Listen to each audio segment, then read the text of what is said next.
మిత్రులు ఆరోగ్యాభిలాషులందరికీ నమస్కారం. మిత్రులారా, ఈ రోజున దేశవాళీ బియ్యాల్లో అంటే నాకు ఈ మధ్యన ఒక మిత్రుడు ఫోన్ చేసి ఆయన వీటి గురించి వివరాలు చెప్పండి అని ఆయన అంటే మనకి రెగ్యులర్గా మన దగ్గర వస్తువులు తీసుకునే మిత్రుడు అని చెప్పాలి. ఆయన మనకు ఫోన్ చేసి కులాకరుకు నవారాకి తేడా చెప్పండి, కులాకర్ ఏదైతే ఉందో కులాకరు ఆడవాళ్ళకి ఏ విధంగా ఉపయోగపడుతుంది, నవారా ఆడవాళ్ళకు ఉపయోగపడుతుందా మగవాళ్ళకు ఉపయోగపడుతుందా, ఇలాంటి ఎన్నో విషయాలు మనకి వివరంగా కూడా మన వాళ్ళందరికీ కూడా అంటే నాకు కొంతవరకు తెలిసింది, తెలియాల్సింది చాలా ఉంది. మీరు ఫోన్లో కంటే కూడా ఒక వీడియో లాంటిది మా అందరికీ అందిస్తే మేము కూడా తెలుసుకునే ప్రయత్నం చేస్తాం. మాట్లాడాలి మిత్రులారా, ఇక్కడ చూస్తున్న వ్యవసాయ క్షేత్రం ఉమ్మడి కృష్ణా జిల్లా కలిదిండి మండలం కోరుకులు గ్రామం. ఇక్కడ మీరు చూసుకుంటే సుమారుగా మనం 30 రకాలకి దగ్గరగా ఇక్కడ కానీ మనకి ఇంకో 2-3 ప్రాంతాల్లో వ్యవసాయం ఉంది.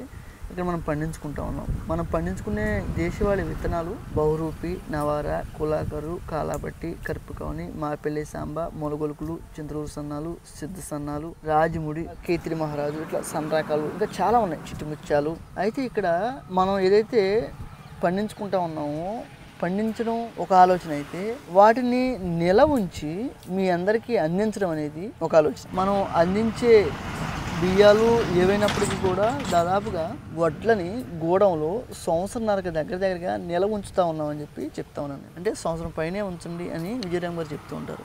సంవత్సరం పైనే, ఎంతకాలం సంవత్సరం పైనే, 2 ఏళ్ళు ఉంచినా ఇబ్బంది లేదు. అంటే ఎంత పాత వడ్లు అయితే ఆ బియ్యంలో అంత క్వాలిటీ ఉంటుంది, అంటే అన్ని పోషక విలువలు ఉంటాయి.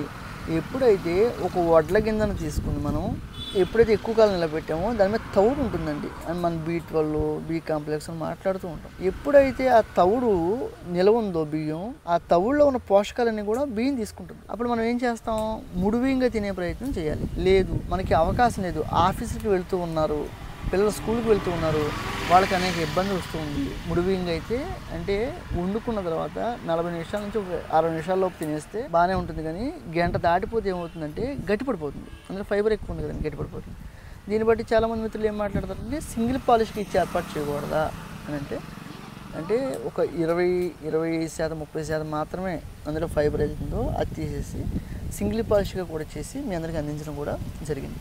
ఈ మధ్యకాలంలో చాలామంది మిత్రులు సింగిల్ పాలిష్ నుంచి ముడిబియ్యానికి మారుతూ ఉన్నారు. అంటే స్కూల్ టైం, ఆఫీస్ టైం కాకుండా రాత్రిపూట కూడా ముడిబియ్యం తింటూ ఉన్నారు. చాలా సంతోషం. ఎందుకంటే మీరు ఎప్పుడు కూడా మీరు తినే ఆహారం ఏదైతే ఉందో అది ఈ రోజు కాకపోయినా భవిష్యత్తులో మీకు పరిపూర్ణమైన ఆరోగ్యాన్ని ఇచ్చేది ఫైబరు, ప్రోటీను మనకి అవసరం అని మాట్లాడుకున్నాం. అలాగే నాకు ఒక మిత్రుడు చెప్పారు కదండి, ఆయన ఏం చెప్పారంటే మా లేడీస్కి థైరాయిడ్ ఉంది, PCOD ప్రాబ్లం ఉంది, ఆవిడకి గర్భసంచిలో కొంచెం చిన్న ప్రాబ్లమ్స్ ఉన్నాయి, కులాకరి కావాలి, నేను కూడా వెయిట్ లాస్ అవ్వాలి, నాకు కూడా BP షుగర్ ఉంది, ఏం తినాలి, 2 కలిపి తినొచ్చా? నేను చెప్పాను, అయ్యా కులాకర్ అనేది ఎవరైనా తినొచ్చు, కానీ ఆడవాళ్ళకి ఎక్కువ ఉపయోగాలు. నవారా అనేది ఆడవాళ్ళకైనా మగవాళ్ళకైనా BP, షుగరు, థైరాయిడ్, మోకాళ్ళ నొప్పులు, ఊబకాయం అటువంటి వాటితో బాధపడుతుంటే కనుక ఇద్దరికి కలిపి నవారా తీసుకోండి. లేదు PCOD ప్రాబ్లమ్స్ ఆడవాళ్ళు మనకు చెప్పుకోలేని ఆ రోగాలకు మాత్రం గర్భానికి సంబంధించి కులాకర్ తీసుకోండి. అంటే ఇట్లా విడివిడిగా అంటే దేనికి దానికి తీసుకోమంటారు, దేనికి దానికి తీసుకోండి. లేదు ఇవి మనం చెప్పిన సమస్యలు ఏదైనా BP, షుగర్, థైరాయిడ్, మోకాళ్ళ నొప్పి, ఊబకాయం అవి ఇద్దరికి ఉంటే కనుక నవారా సరిపోతుందని చెప్పినప్పుడు ఆయన వండుకునే విధానం చెప్పండి. రెండోది ఏంటంటే కులాకరు ఎర్రబియ్యం అని చెప్తా ఉన్నారు, నవారా ఎర్రబియ్యం అని చెప్తా ఉన్నారు, ఆ రెండింటికి మధ్య తేడా చూపించండి అని చెప్తే అయ్యో తప్పకుండా అని చెప్పడం జరిగింది. మిత్రులారా, ఇక్కడ గమనిస్తే ఇది కులాకర్ అండి, బాగా కూడా రెడ్ ఉంది చూసారు, ముదురు అంటే రెడ్లో ముదురు కలర్ ఉంటుందని మనం గమనించాలి. అలాగే బియ్యం కూడా ఇదండి ఎవరైనా తినొచ్చు అండి, ఇది ఎవరైనా తినొచ్చు. కానీ ఆడవాళ్ళు ఎవరైతే ఉన్నారో నార్మల్ డెలివరీ అవ్వాలన్నా, పిల్లలు లేని వాళ్ళు, పిల్లలు అంటే సంతానం కోసం అయినప్పటికి కూడా, తర్వాత పిల్లలు పుట్టినాక కూడా ఆడవాళ్ళు ఆరోగ్యంగా ఉండాలన్నా, ఇలాంటి ఎన్నో సమస్యలకు చక్కటి ఆహారం ఇది పరిష్కారం అని కూడా చెప్పాలి. మధ్యన చాలామంది డాక్టర్లు కూడా కులాకర్ బియ్యం మన దగ్గర తీసుకుంటున్నారు. ఈ రోజున మీరు గమనిస్తే డాక్టర్లు వాళ్ళుగా ట్రీట్మెంట్ తీసుకునే చాలా తక్కువ, ఆహార నియమాలు బాగా పాటిస్తారండి, టైమింగ్స్. ఇక్కడ వాతము, పిత్తము, కఫం అని 3 ఉంటాయి. వాతము, పిత్తము, కఫం అనేది ఎలా ఉన్నాయి, వాతానికి సంబంధించి ప్రాబ్లమ్స్, అది హార్ట్ అటాక్ కానీ లేకపోతే బ్రెయిన్ స్ట్రోక్లు అలాంటివి కొన్ని సమస్యలు వస్తూ ఉంటాయి. అవి ఏ టైంలో వస్తాయి ఏంటి, డాక్టర్లు ఏంటండి ఈ రోజున ఎప్పటికప్పుడు అంటే ఇంగ్లీష్ మందులు వచ్చిన తర్వాత సమస్య ఎమ్మటనే పరిష్కారం అయినప్పుడు కూడా తర్వాత భవిష్యత్తుకు సంబంధించి ఎన్నో సైడ్ ఎఫెక్ట్స్ ఉన్నాయని చెప్పి మనం మాట్లాడుకున్నాం. ఇప్పటికి కూడా నేను మా మిత్రులు చాలామంది మాకు దగ్గు జలుబు జ్వరం 99% వస్తే ఆహారం విషయంలో అంటే ఎలా లంకనం అని మాట్లాడుతూ ఉంటారు మంచి సత్యనారాయణ రాజు గారు. లంకనం ఏంటి, ఎప్పుడైతే మనకి జలుబు చేసిందో మనకి అరుగుదల సిస్టమ్ మీద కూడా దాని మీద ఎఫెక్ట్ పడుతుంది. అప్పుడు మనం ఏం చేయాలి, లైట్ తేలిగ్గా ఉండే ఫుడ్ తీసుకుని ఆయన ఏం చెప్తారంటే ఎక్కువ నిమ్మరసం తాగండి, ఎక్కువ మనకి కషాయాలు రాగి జావ అటువంటిది తాగితే మనకేమవుతుంది 24 నుంచి 36 గంటలకు క్యూర్ అవుతుంది. కానీ మన వాళ్ళు ఏం చేస్తారంటే ఫుల్గా తింటాం, అది అరిగే వరకు దుప్పటికప్పుడు నిద్రపోవడం. అది కాదండి. అంటే చెప్తున్నాను ఏంటి, మనకి డాక్టర్ సహాయం లేకుండానే 180% రోగాలకి మనమే చెక్ పెట్టవచ్చు అని మహానుభావులు స్వర్గీయులు రాజు దీక్షిత్ గారు చెప్తూ ఉంటారు.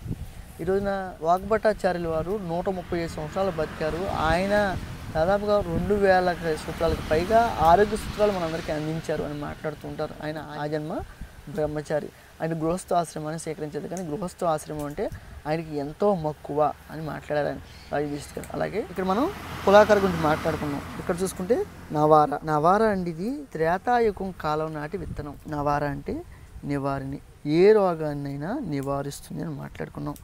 ఈరోజు ఈ రెండు కూడా చూసుకుంటే ఇది కులాకరు చూసారండి, ఇది నవార. తేడా గమనించారు, ఇది బాగా ముదురు రంగులో ఉంటుంది కులాకరు, నవార ఇలా ఉంటుంది. ఈ రోజున నవార దేనికి ఉపయోగపడుతుంది, మీరు బాగా లావుగా ఉన్నారు, ఊబకాయం ఇది తినండి, మోకాళ్ళ నొప్పులు పనిచేస్తుంది, షుగరు, బీపీ, థైరాయిడ్ ఇలా ఎన్నో సమస్యలకు ఇది నివారణ. ఇది త్రేతాయుగం కాలం నాటి విత్తనం. ఇప్పటికి కూడా కేరళ ఆయుర్వేద మెడిసిన్లో ఈ బియ్యాలని మనకి వాడటం అందించడం కూడా జరుగుతుంది నేను మాట్లాడుకున్నాం. ఈ రోజున భగవంతుడి సృష్టిలో 5 లక్షల రకాల దేశవాళీ విత్తనాలు ఉంటే మనం ఇప్పటికీ 5000 రకాలకు దగ్గరలోనే కాపాడుకోగలిగాం. నిజంగా విన్నప్పుడల్లా చాలా బాధ. ఈ రోజున ఎవరి కోసం వాళ్ళు బతికి నా కోసం, నా ఇంట్లో వాళ్ళ కోసం, లేకపోతే నా పిల్లల కోసం అనుకుని ఆలోచించే వాళ్ళకి అలా సంసార సాగరం కొట్టుకుపోతుంటారు. ఈ రోజున జాతీయ భావాలు నిజంగా మన స్వదేశీయత అంటే అనే ఆలోచనలు వస్తున్నప్పుడు రాత్రిపూట నిద్ర పట్టిన పరిస్థితి అండి. ఇప్పటికి మనం మన భారతదేశంలో ఎన్ని గ్రామాలు అయితే ఉన్నాయో 3, 4, 5 అట్లా రకాల విత్తనాలని వాళ్ళు కాపాడుకుంటూ వచ్చారు, ఉండేవాళ్ళు. మన స్వతంత్రంకి ముందు ఎలా ఉంది, స్వతంత్రం తర్వాత ఎలా ఉంది, అలాగే రెండో ప్రపంచ యుద్ధం తర్వాత మనం ఏ విధంగా వీటిని అన్నిటిని కూడా కోల్పోయాం అని మాట్లాడుకుంటే, ఒకటి నేలలో ఉన్న సారాన్ని పూర్తిగా కూడా హైబ్రిడ్ విత్తనాన్ని తెచ్చి కెమికల్ మైన్ చేసి భూమిని శాంతం కూడా కోల్పోయామని చెప్పాలి. కానీ ఇక్కడ మనం గమనిస్తే సుభాష్ పాలేకర్ గారు, రాజు దీక్షిత్ గారు, మా గురువు గారు విజయరామ్ గారు, ఇటువంటి వాళ్ళు మరలా, ఎందుకంటే వీళ్ళు కారణ జన్ములనే చెప్పాలి, వీళ్ళు మరలా పుట్టి మనకి ఈ విజ్ఞానాన్ని అందించారు. జగ్గు వాసుదేవ్ గారి గురించి చెప్పాలి. ఆయన ప్రపంచంలో చాలా దేశాలు మోటార్ సైకిల్ మీద తిరిగి మట్టి వేరు జీవం వేరు కాదు, జీవం లేని మట్టిలో ఈ రోజున మనం బలవంతంగా వ్యవసాయం చేస్తూ ఉన్నాం అని చెప్పేసి జగ్గు వాసుదేవ్ గారు చెప్తూ ఉంటారు. అలా జీవం లేని మట్టిలో ఎంత బలవంతంగా వ్యవసాయం చేస్తూ ఉన్నారంటే తర్వాత భవిష్యత్తులో 50, 60, 70, 100 సంవత్సరాలకు సరిపడా తర్వాత జనరేషన్ సరిపడా ఇందులో భూమిలో ఉన్న సారాన్ని కూడా మనం కెమికల్ వేసి పాడు చేసి ఇందులో బలవంతంగా వ్యవసాయం చేస్తున్నాం. ఈ మధ్యకాలంలో ఆంధ్రప్రదేశ్ ముఖ్యమంత్రి చంద్రబాబు నాయుడు గారు మాట్లాడుతూ రామ్దేవ్ బాబా ఒక మాట చెప్పారు, 120 సంవత్సరాలకి సరిపడా తినవలసిన ఆహారాన్ని 35 నుంచి 40 సంవత్సరాల్లో తినేస్తూ ఉన్నాము. మనం ఏం తింటా ఉన్నాము అంటే బతకడం కోసం తినాలి తప్ప తినడం కోసం బతకూడదని ఆయన చాలా సందర్భాల్లో మాట్లాడుతూ, నా వయసు 75 సంవత్సరాలకు పై మాటే అయినా నేను ఇప్పటికి కూడా చాలా యాక్టివ్గా ఉన్నాను మాట్లాడారు. ఆయన మొన్న కూడా ఫుడ్డు ఏదైతే ఆహారం ఉందో అది ముందు అంటే అది ఔషధం, వంటగది ఏదైతే ఉందో అది మన మందుల షాప్ లాగా చూసుకోవాలి తప్ప ప్రతిసారి కూడా, ఎందుకంటే జంక్ ఫుడ్స్ తిన్న తర్వాత అండి చాలా ప్రాబ్లమ్స్ వచ్చినాయండి.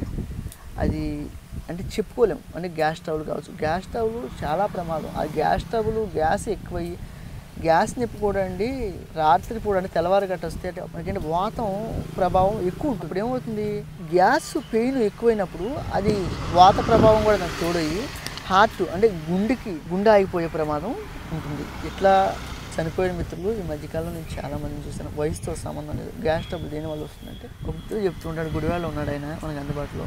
ఆయన చెప్తూ ఉంటాడు.